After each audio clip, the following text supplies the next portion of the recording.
And we are live with another edition of the All Gas Snow Break Sports Show. I am one of your co-hosts, Nicholas Pavona, joined alongside, as always, by my co-host Andrew Johnson. And Johnson, over the weekend, we had the Final Four. Just last night, we had the national championship game. We have a national champion in the year of 2026. And for the team that won it, it was a team that you and I at the beginning of the season really, got to see an exhibition game out of earlier on in the year. Really strong performance for them in that exhibition game against St. John's. And throughout the entirety of the season, they were one of the more dominant teams in college basketball. They showed it in the NCAA tournament, despite losing in the Big Ten tournament. Obviously, a spoiler, but the Michigan Wolverines are the national champions. The first time since 1989 that a team from the Big Ten has won a national championship. And or I should say, was that the right set? No, for Michigan, I'm sorry. First time Since since the year 1989. 2000. Since For the the year Big Ten. 2000 for the Big Ten. 1989 was the last time Michigan won a national championship. Almost had it correct. But nonetheless, it's been over 2 decades for the Big Ten to get a national championship in basketball. They got it last night. It's the first time since 2007 that a conference has had the national champion in football and both men's and women's basketball. The Big Ten did it last night. The SEC did it back in 2007. But it was a interesting Final Four, Johnson, an interesting national championship, and I'm looking forward to break it all down and what will be effectively our final college basketball episode up until next season's season preview. Hey, Nick, I have a question for you. Yeah. What do you think is a better season? Is it better to go losing of a national championship game or to go 12-18 and miss the tournament? I think I know where you're going with this. I obviously would love to make the tournament. I know losing in the national championship game sucks, but you still want to make the tourney. Yeah, I agree. And I think any sane person would agree. But remember, there are hordes of UConn fans that would troll other programs, which I'm not going to mention, that had this same scenario. And according to a lot of online or terminally online UConn fans, it is better to go 12-18 and miss the tournament than to lose a national championship game. So congratulations, UConn. Forever the bridesmaid this year. Not a conference championship, not a regular season championship, no national championship, but you'll forever be number 2 this season. So congratulations to the Huskies. And I'm wondering if you're going to bring up the Ken Palm stat that I saw last night. Are you going to bring that up, or should I bring that up? About the top 40 offenses or top 10 offenses? That every single Big East team finished inside the Ken Palm top 100 this year. They did. Yeah, they did. You know what? It was a great year for a down conference. St. John's made the Sweet 16. UConn made the national championship game. Villanova, if they were not injured, I believe they would have won a game in the tournament. So, and I think after the way we saw the bubble perform, I think Seton Hall should have gotten a bid, and they would have won a game. But that's neither here nor there. And of course, Johnson, once the season comes to an end, now the next couple of weeks are going to be all, impacted by the transfer portal. So we'll see how the next incoming weeks come through. Obviously, this will be the final year of this current iteration of the transfer portal. Next season, there will be a different variation of the portal that was just brought upon about a couple of days ago, signed by the president. But nonetheless, very interesting times coming up in the next couple of weeks. But before I guess we look ahead to what's going to happen in the next couple of weeks, let's break down what happened this past weekend. First off with the Final Four, and we start off with the first matchup. I think we start off with UConn and Illinois. Not a strong offensive night for both of these teams, obviously. Illinois, it felt like every single shot that Illinois took in this game, it just was not going in for them in this one. UConn really did not shoot as efficient as maybe they would hope for in this game, but they were able to get another strong performance from Terrace Reed Jr., who had a really strong NCAA tournament. And the Illini's offensive efficiency really hurt them in this game. They fall to UConn 71-62, the final. The Huskies go to the national championship game, as we just mentioned before. They'll of course, took on Michigan, as we mentioned as well. But what were some of your takeaways from that game before we, I guess, quickly break down the next game? Because that game, unfortunately, for Arizona was not as close as this one. Yeah, this game was non-competitive too. For a game, I thought Illinois was going to at least win, make a game, if not win.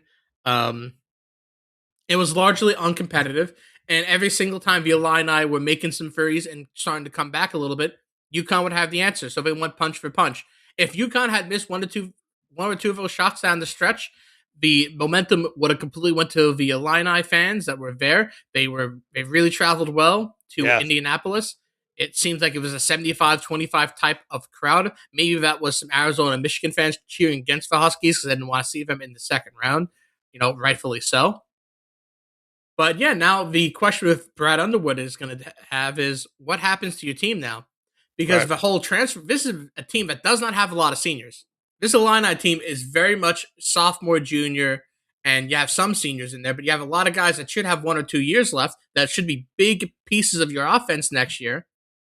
And what do you do? Because the average team, to be even competitive, probably to buy a Sweet 16, you're going to need $12 to $14 million.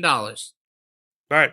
It's not Right. going to be unheard of. A lot of teams hitting that $15 to $20 million mark. Kentucky hit 22 this year, and they were injured, so there's going to be those questions. And you have guys in the portal. You have bench players demanding $2 million right now, and this is only going to last 10 days. This is the first day of the portal, so you have 2 weeks to get this done.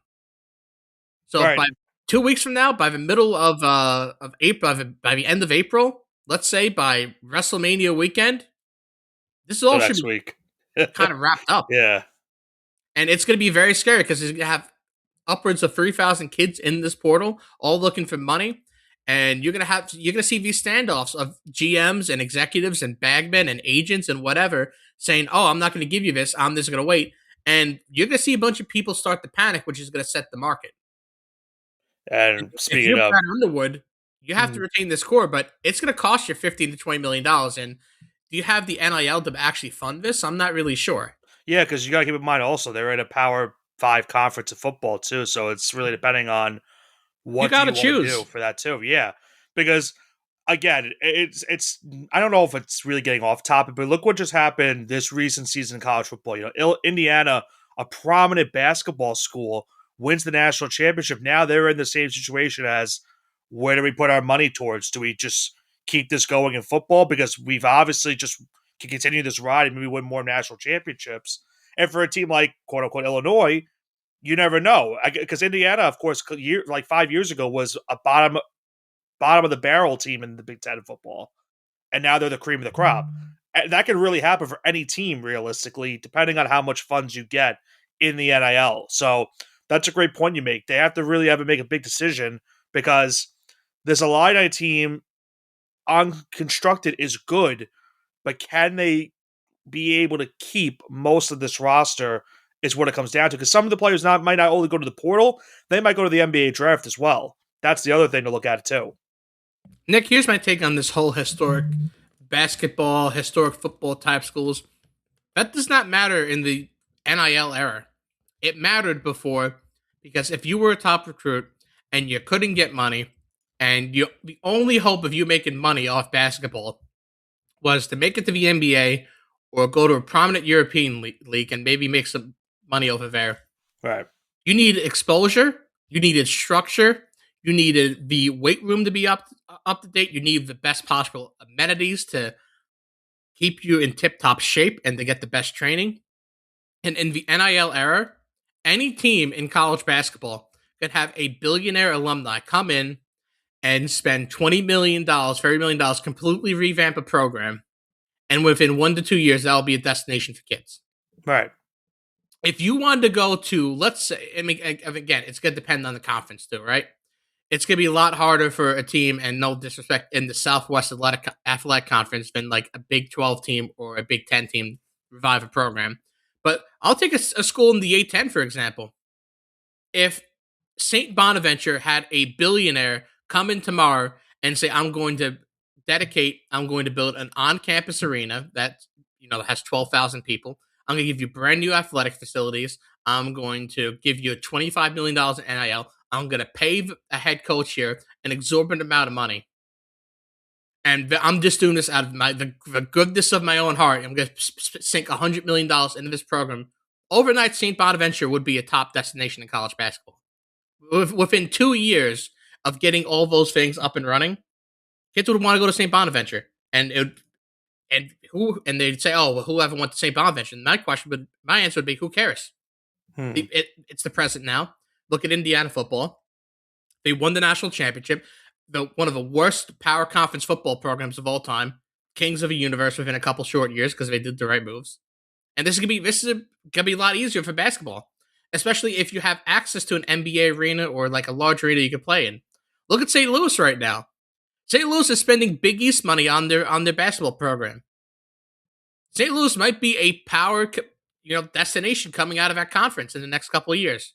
It's gonna be really interesting, Nick. And if you have to choose between basketball and football, this whole pedigree nonsense, it really doesn't matter anymore, at least in my opinion. Yeah, I think the other thing also for the NIL also is you have the coach also.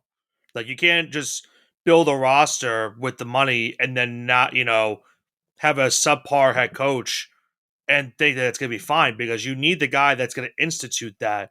Look at Michigan, for example. Obviously, most of their players are transfer players, but they got a guy in Dusty May who, of course, took Florida Atlantic to a Final Four appearance a couple years ago, went back to the tournament the year after, and then in the 2 years with Michigan, it's got them a Big Ten championship, a Sweet 16 appearance last year, a national championship this year. You need the coach also that's going to is going to put the pieces together for that roster because you can't have, let's per se, I'll bring up Indiana again. Remember when they hired Mike Woodson? They thought, okay, former NBA head coach has done wonders, over the years in the NBA. Surely this will be easy for him to get through for us in the next couple of years.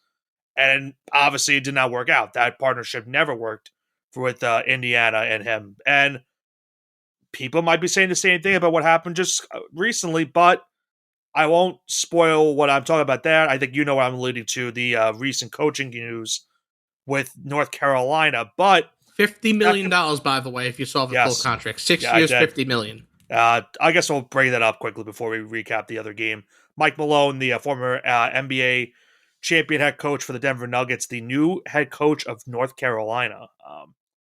Definitely an out of the box hire because there were rumors about maybe Billy Donovan maybe going back to college. Um, he was trying to wait out the season with the Bulls. In my opinion, Johnson is probably not the brightest decision for him because it looks like he might get fired anyway at the end of the year. And he had a job pretty much looked like it and waiting for him. I will say this speaks to his character though, because he didn't want to quit on his guys, Yeah, no, even if he I knew he was get going to get that. fired. So I will commend him for that. Yeah, because if you saw, they fired their GM and what was it, their basketball president of operations or something like Yep. that. So yeah, the Bulls are probably cleaning house soon, regardless. So Donovan's probably not too far away from that either. But they hired Mike Malone, who of course was fired by Denver before the playoffs happened a couple years ago. He's been working at ESPN the last season, and now he's going back into the college ranks. He hasn't been in the college ranks in a little bit of time, so interesting to see how he fares in a new world where you're paying players, college players all this money. You're obviously going to a big time school in North Carolina also, where you're going to have the resources to build a roster. It comes down to how many players from the team last year he'll be able to keep, and then what players are going to be willing to go to North Carolina and maybe try to fix this thing because players will want to play for North Carolina. It comes down to remember how Mike Malone got fired in Denver. It was because of some of the players not really happy with him at the end of the day. Is that going to translate maybe to college kids? I think only time can tell for that. You cannot lose the locker room in college. So that's all I'm going to say. If you losing in the NBA is one thing. You trade out a couple of guys. Losing in college, your season's done, and probably your reputation. You're probably never going to coach in college at a high major level ever again. So I think then we'll go to the other game, Johnson, before we talk about the national championship. Michigan, it pretty much if you blinked, you missed it in this game. They went up, you know, double digits very early in this game against Arizona, and they just did not stop. The score might indicate that it was, an 18-point loss. This was pretty much a 30, 20 something plus point drubbing, it felt like, in this game. They just dominated on every single front. And Arizona, who, at the beginning of the tournament, I thought was really looking strong. They had everything going right for them. They just looked like a completely different team against this Michigan team. They couldn't shoot the ball, and their defense, which had been really strong for them all season, they had no answer for Michigan in this game. Yeah, Nick, I'm glad you mentioned Michigan because I said all year this is the best team in the country. And this performance against Arizona, which was a tournament favorite for a lot of Yeah, analysts out there, not only the public, but the media as well, for them to get beat by Michigan this badly was insane.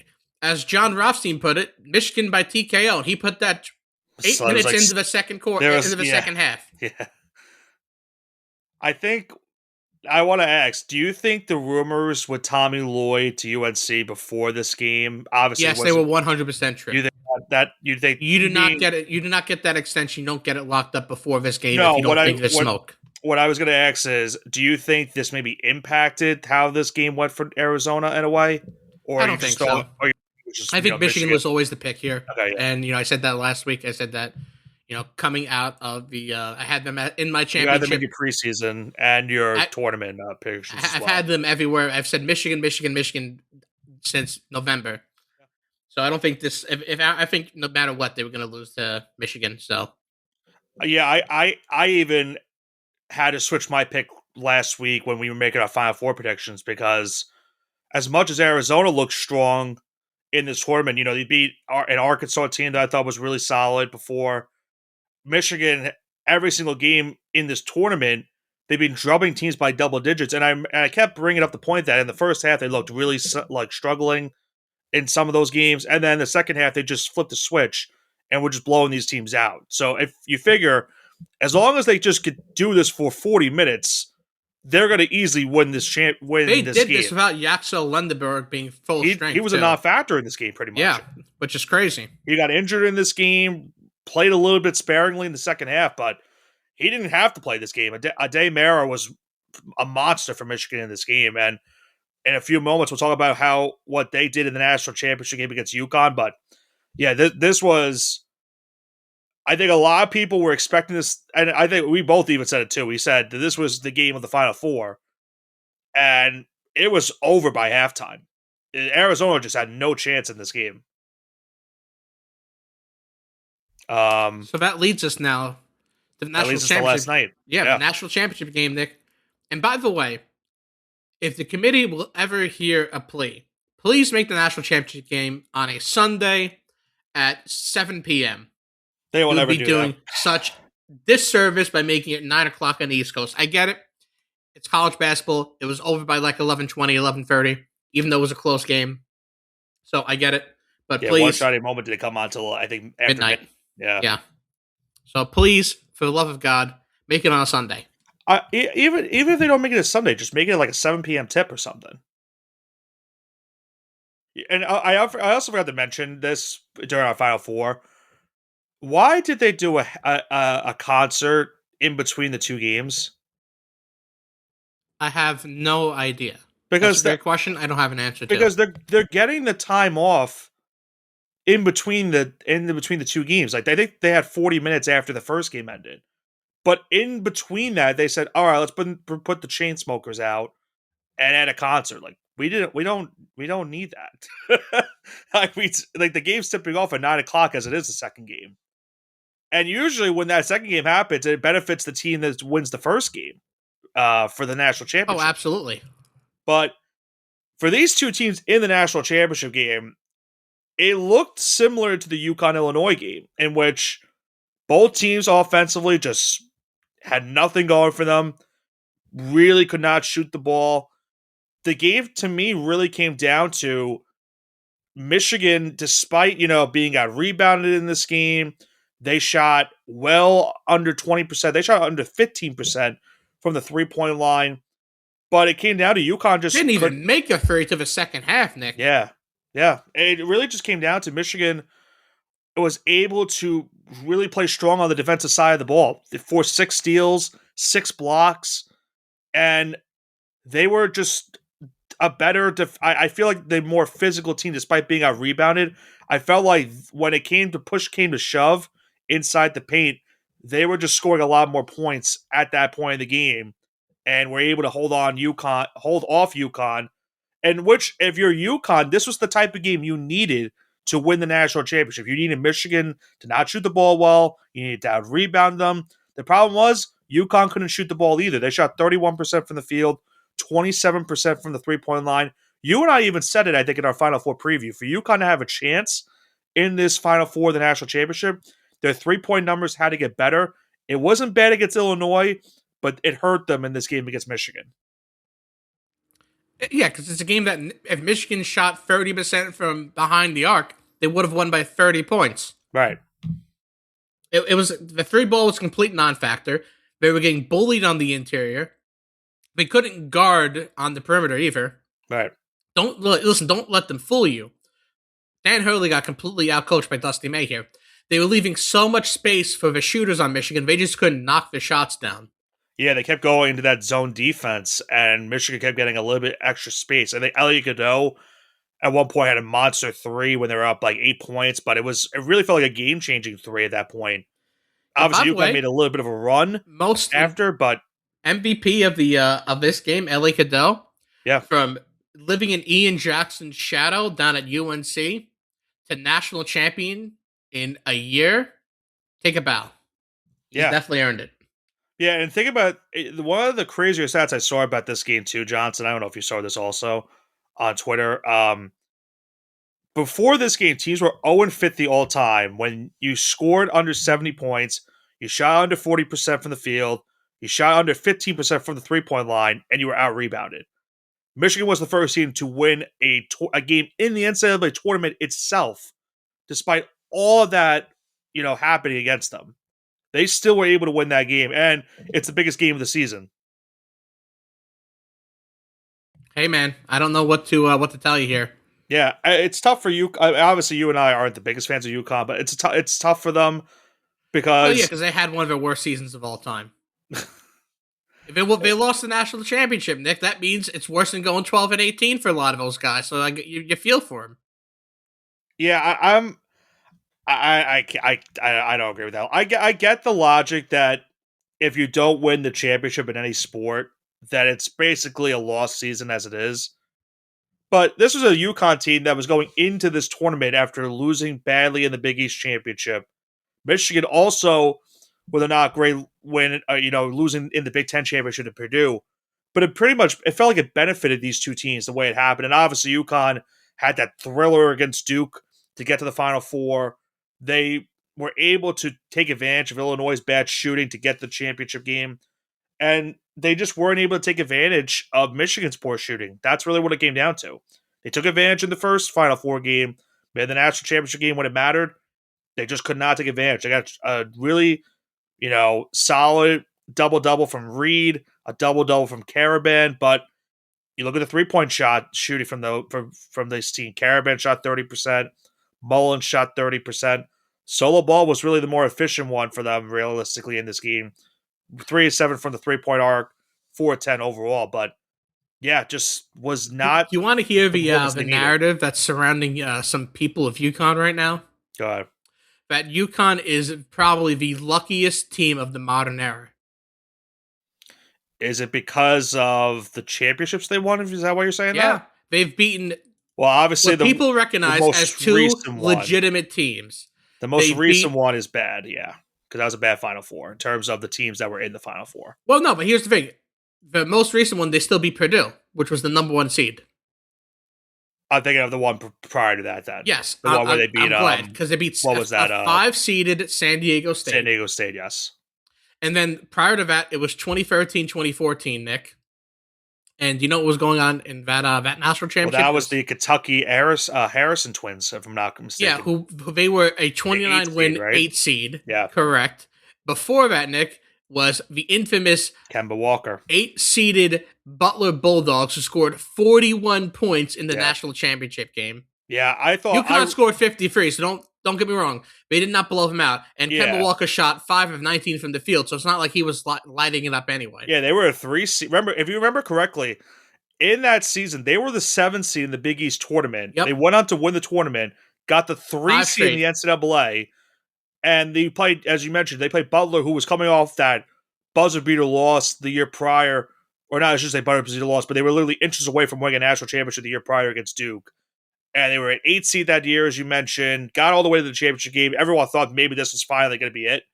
And it was just an a horrible offensive game for both sides, and UConn just had more firepower than Butler did in that Then game. you have Georgia Tech, which was a 28 win 3 Yes, seed. yes. So to me and to a lot of other people, UConn has beaten two great teams in the national championship game, and they beat I'm gonna call it one good team in Georgia Tech that was led by Jared Mhm.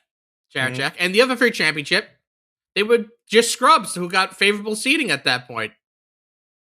So if UConn fans want to have this dialogue of kiss the rings and all this nonsense, they didn't really beat anyone in these national championship games. They beat two excellent teams, one good team, and three nobodies.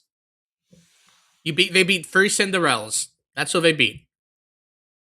Yeah, I think that that year with San Diego State and obviously Florida Atlantic, I would venture to think we might not ever see that ever happen again. In my opinion, Probably not. in terms of the Final Four, I feel like that's an anomaly at this rate. And it's just really because of like what these teams can do in the NIL now. Like Michigan is a prime example of it. Like they were able to get all these players in the transfer portal, able to bring them, guys like Cadeau from North Carolina, Lendenberg from UAB. I've all five of their players were not, purebred like guys that they got to recruit there. Like these were all transfer players that they had come to the school, and they were able to get the job done. I think that's the first time we've had a team that has had five transfer players win a national championship. I don't think it's ever been done before. Certainly hasn't been done before in this current iteration of what the portal is. Yeah, no, I don't think it'll probably happen for a long, long time. But I think there's a lot of mid-major teams that are running it back, Nick. If you do see the Yeah, posts on Twitter, so yeah, that is refreshing because honestly, Nick, I think a lot of these teams will stay intact if they have the one transfer rule. So, listen, the mid major, yeah, you're right. They could go on a run, and that could be it. But those guys that are on the run, they could have already transferred already. right. So it's going to be if by putting the one transfer Like rule, it's going to changes a lot. a prime example is like Hofstra, for example, who just made the tournament this past tournament. They might lose their best player, Cruz Davis. Like that's just one of the examples. Like I don't have more examples for that, but like that's one of the examples you're seeing. He hasn't officially declared for the portal yet, but there's a rumor that he might come out and go to the portal because how much more can you really do at Hofstra? You got a conference championship, you made the NCAA tournament, but if you go on a bigger, brighter stage with some of these these higher D1 schools offering, like you're gonna take that opportunity to go there. Remember, the grass is not always greener on the other side. Right. Right, I If agree. they're listen, if there are approximately, let's say 360, I think it's 364, something like that, D1 schools. There's In 13. that ballpark. Listen, there's 13 scholarships. That's about 4,600 to 4,750 scholarships out there total. There's already 3,000 people in the portal, and that's not including players that are coming overseas, new freshmen this year, and Mm. kids staying at those schools. A lot of those guys are going to get left behind. They're going to portal somewhere, and they're not going to find a home. So remember, the grass isn't always greener on the other side. And I think also, when it comes to looking ahead to towards next season, it's really impossible to say like who's going to be the favorite for next season. Also, because with the portal and everything going on, you don't know what these teams are going to be looking like next year. I think realistically, if I'm trying to think of what teams might be running it back, it's probably going to be a mixture of teams like maybe Duke brings back maybe a couple of their guys and obviously tries to add some players. Probably the same for UConn. I can't really think. Illinois is probably up there also, but it's going to be a lot of these teams that even Michigan's going to be included in this too, obviously. But it's going to be a lot of these teams having to spend their current money and budget that they have for the portal and having to try to figure out how to reconstruct and make a new roster for next season. As you mentioned before, the year prior when those new portal restrictions come into effect. But So yeah, these the next couple portal weeks will is be open, interesting. and as a St. John's fan, it's been very quiet on our front. We've only seen Sadikio Ibinayo go to portal. We've had exit interviews.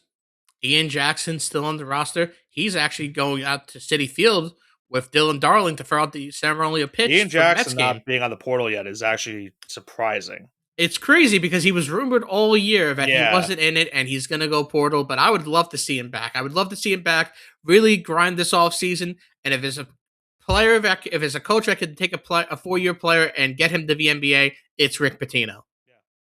Yeah. So if Ian Jackson, he came in as a lottery pick, he left UNC because he was going to be a mid second round pick, came to St. John's to hopefully rehab his image. And if he runs now, I wish him the best, but I don't know how it's going to end up for him.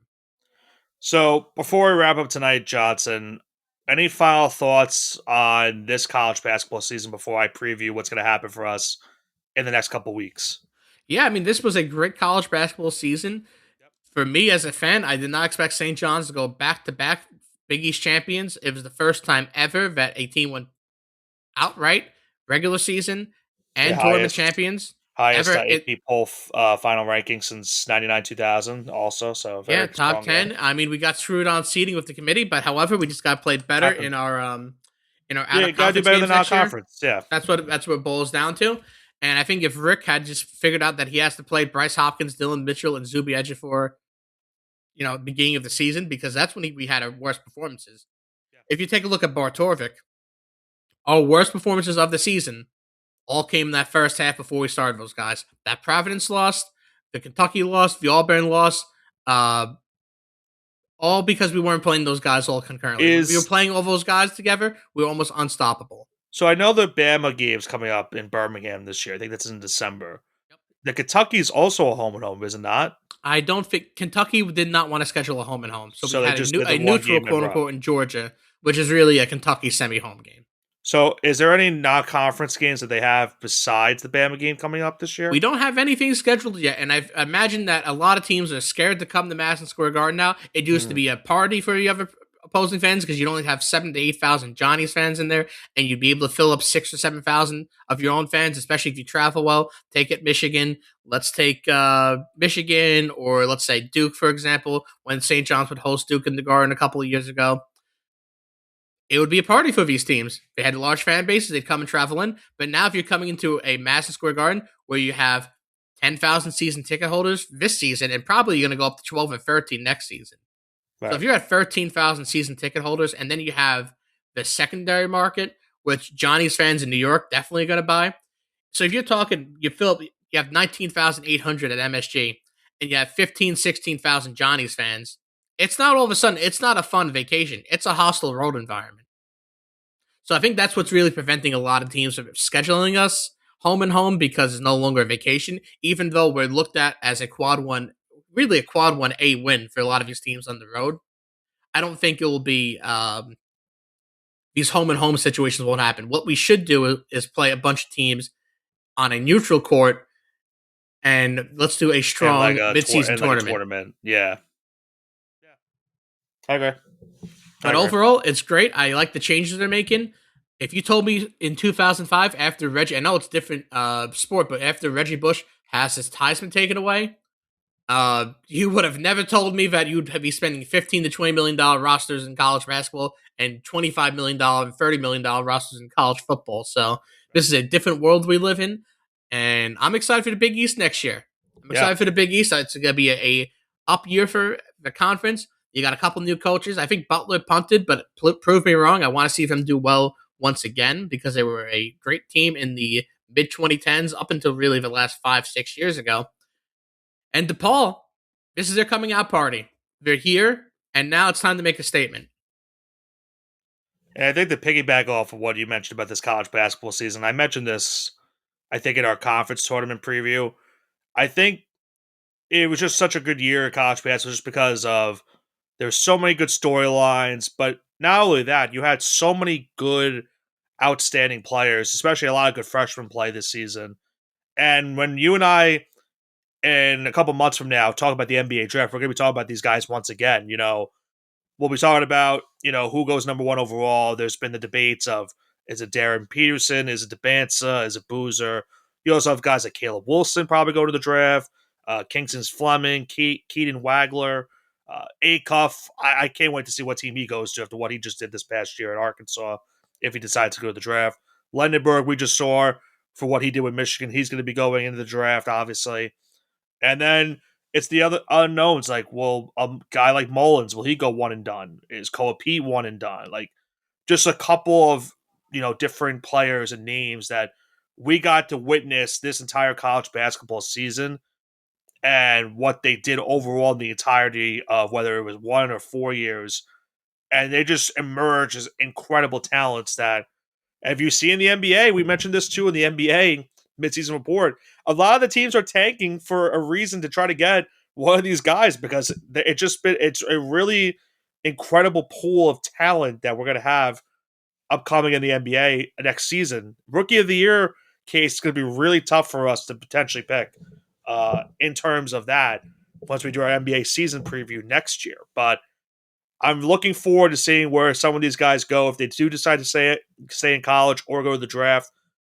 And then we'll see what happens if they decide to stay and maybe go to the portal. That's another debate as well. But I'm looking forward to the next couple weeks, the next couple months for the world of college / professional basketball. Because as you and I both know, Johnson, the NBA playoffs are also on the horizon too. So we got that to look forward to in the next couple weeks. The regular season coming down to an end, and you and I will be breaking down the matchups for the NBA playoffs in just a couple weeks' time. Some other notes for us before we wrap up tonight in terms of scheduling. Next week, Johnson, you and I get a fun one in terms of what we've been liking to discuss off the air a lot every single Monday, Friday, sometimes Tuesday nights. But it is WrestleMania talk next week for us here on the show. You and I will break down the matches for WrestleMania Saturday and Sunday that will take place next week in Las Vegas. Should be an interesting show. They came out earlier today with the match card for each night. So you and I will break down those matches and see who will get the amount of matches correct. And then we have the NFL draft right after the week after. We'll be breaking down what the teams did in the offseason as well as another annual mock draft for the both of us. Now, can't guarantee you and I will do well in terms of picking all those teams' picks, but without making any trades, we'll try to do the best for the team that's picking at that current pick and try to get that one correctly. For your team, you're at the back end of the first round. For me, unfortunately, I'm still picking the top 5. So, Oh brighter well, days, hopefully. Brighter days. you got John Harbaugh for that. I do have John Harbaugh, but we might not have Dexter Lawrence. Anyway, any final thoughts before we wrap this one up and look forward to the next couple of weeks because it's going to be a couple of busy weeks for us. These next couple of weeks breaking down not only WrestleMania, the NBA, and the NFL draft. I'm looking forward to the day I can go to the ceremony that names Rick Pitino Court at Carnesecca Arena. It might be soon. If they get to listen, if he brings us to a Final Four, yep, Louis will always have the arena, but you have to make it Rick Pitino Court. Yeah, it's like what Alabama did for Bryant Denny. Yep, Saban Field. It was obviously Bear Brown was the guy, the original. You had to eventually name him Nick Saban because of what he did there too. So that could be the course of change maybe the next couple of years, hopefully for us. Obviously, Rick getting an extension with St. John's. We had other extensions too. You mentioned Lloyd got one. I think Dusty May got one too, if I'm not mistaken. Even if he didn't, he's going to definitely get one now. But yeah, a lot of Nate Oates I know definitely got one. But yeah, a lot of interesting next couple of weeks, as I mentioned, not only in the world of college basketball, but in the entirety of the professional world of sports. And it's gonna be a very interesting couple of weeks. Unfortunately for us, it is sad times because college basketball is coming to an end. But you and I still get to enjoy the madness that is the transfer portal. So we'll see how all that unfolds. Hopefully for us, it leads to bigger and brighter things in the next couple of weeks. But as for this college basketball season, that's going to do it for us here on the All Gas No Break Sports Show. Congratulations to the Michigan Wolverines on winning their second national championship in their program's history in college basketball. We'll see what they can do next season in terms of trying to rebuild a different and new roster. Obviously, a team of transfers this season will more than likely be a team of transfers next season. But we'll see if the Wolverines can maybe go back-to-back next season. And for us as St. John's fans, who knows where the Giants will be next season as well. A different change for us as well in terms of our roster. But an incredible college basketball season. We're definitely looking forward to next season's college basketball year coming around the month of October. And that's the next time Johnson and I will be bringing up college basketball up until the NBA draft, where we talk about the prospects coming into the NBA draft this season. For Nicholas Pavona and Andrew Johnson, this has been the All Gas No Break Sports Show. Have a great rest of your week.